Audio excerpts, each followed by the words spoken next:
بسم الله الرحمن الرحیم. ګرانو ملګرو، تاسو ته په لرن انګلیش ان پښتو چینل کې په خیراله او سلیمو شوم. ملګرو، په نننی کلاس کې به زه تاسو ته سینونیم او انټونیم زده کوم.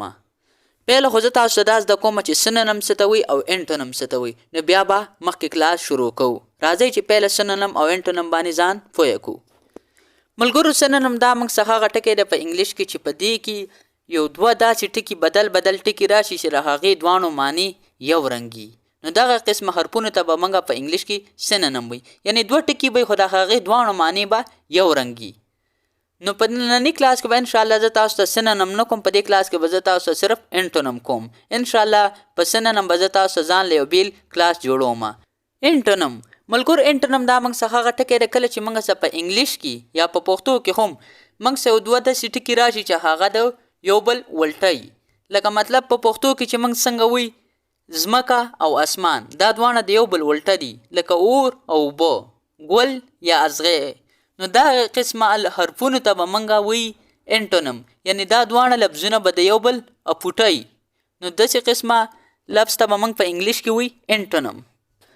ملګرو، اوس زه تاسو یو څو انټونیمز کوم په دې کلاس کې. انشاءالله دا به ستاسو دپاره ډېر فایدهمند وي.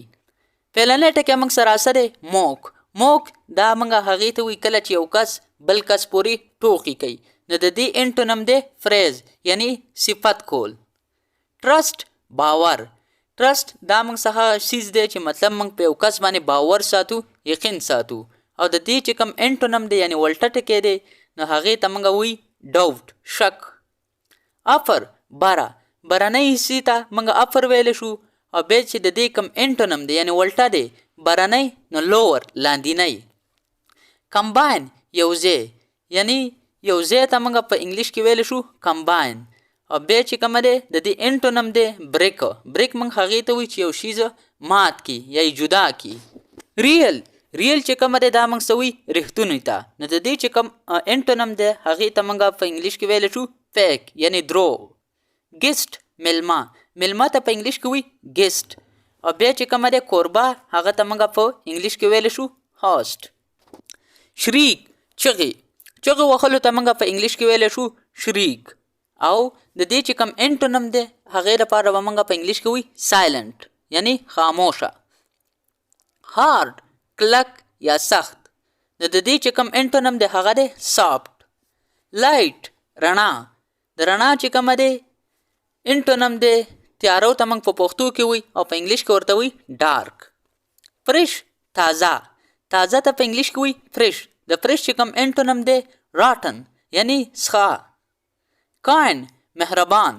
مهربانه ته په انګلیش کې وایي کاین. او د دې کاین چې کوم انټونیم دی کرول. کرول وایي موږ ظالم ته. وار جنگ. د وار چې کوم انټونیم دی هغه دی پیس، یعنی امن. کینګ بادشاه.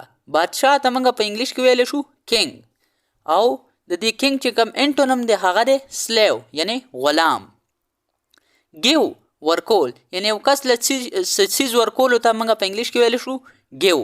او د ګیو چې کوم انټونیم دی هغه دی ټیک، یعنی اخیستل. ملګرو، دا زموږ نننی کلاس چې پای ته ورسېدو. انشاءالله تاسو سره به په یو بل نوي کلاس کې ملاقات کیږي. تر هغه وخته پورې ماله اجازت راکئ. د خپل ځان ډیر خیال ساتئ او ما په خپلو دواګانو کې هم یاد ساتئ.